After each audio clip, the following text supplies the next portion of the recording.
Anak buah Megawati ini tandai pengkhianat PDIP, sebut Anies Ahok tak ada lawan di Pilkada DKI Jakarta. PDI Perjuangan terbuka dengan peluang duet Anies Baswedan dan Basuki Purnama alias Ahok di Pilkada Jakarta 2024. Bahkan duet Anies Ahok dinilai tak ada lawannya.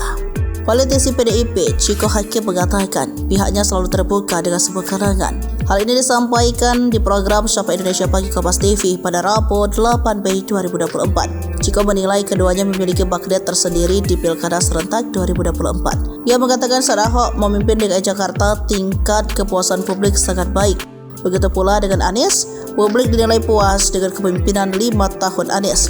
Duet Anies dan Ahok di Pilkada Jakarta masih terbuka lebar, meski keduanya pernah bersaing keras di Pilkada DKI 2017. Menurutnya bila duet itu biasa diwujudkan peluang kemenangan besar. Chico kemudian berkelakar bahwa pihaknya sejatinya terbuka dengan seluruh pihak, kecuali bagi orang atau pihak yang pernah berkhianat dengan partainya. Ya, mungkin tertutup adalah opsi terkait dengan kami mencalonkan orang atau keluarga yang pernah berkhianat kepada partai kami. Itu saja tertutup, kalau yang lain sampai saat ini masih terbuka, ujar Chico. Sementara itu, Anies mengaku belum memutuskan untuk maju atau tidak dalam Pilkada 2024 yang bakal digelar November mendatang.